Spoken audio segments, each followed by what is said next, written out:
আমরা নারী, আমরা পারি।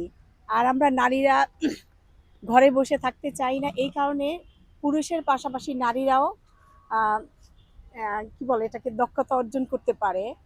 তো আমরা সবাই বলে যে নারীরা ঘরে থাকবে। কেন নারীরা যা পারে অনেক নারীরা আছে, তাদের ভিতরে অনেক প্রতিভা আছে। কিন্তু তারা দেখাতে পারছে না। সো এজন্য আমরা নারীরা বের হয়ে বের হয়ে আসছি এবং যেহেতু দীর্ঘ ১৭ বছর আমাদের দেশের প্রধানমন্ত্রীও ছিলেন নারী।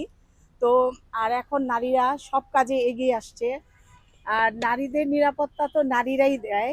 তো এখানে ম্যাক্সিমাম যত উদ্যোক্তারা আছেন সবাই নারী উদ্যোক্তাই ম্যাক্সিমাম।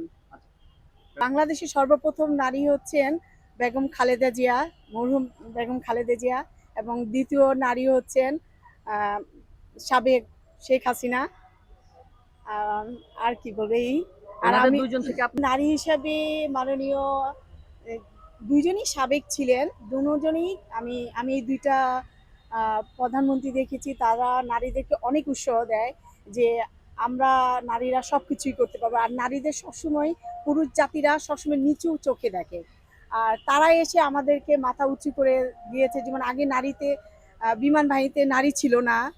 তো মাননীয় প্রধানমন্ত্রী শেখ হাসিনা সাবেক উনি এসে কিন্তু আপনি নারীদের যাওয়ার জন্য একটা পথ দিয়েছেন। তারপরে আগে যে সাবেক প্রধানমন্ত্রী খালেদা জিয়া উনিও নারীদের অনেক কাজেই উৎসাহ দিয়েছে।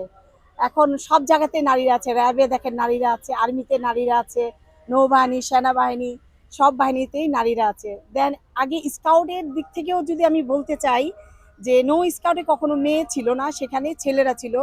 তো সেখানেও কিন্তু নারীরা এবার চলে আসছে। তো আমাদের নারীদেরকে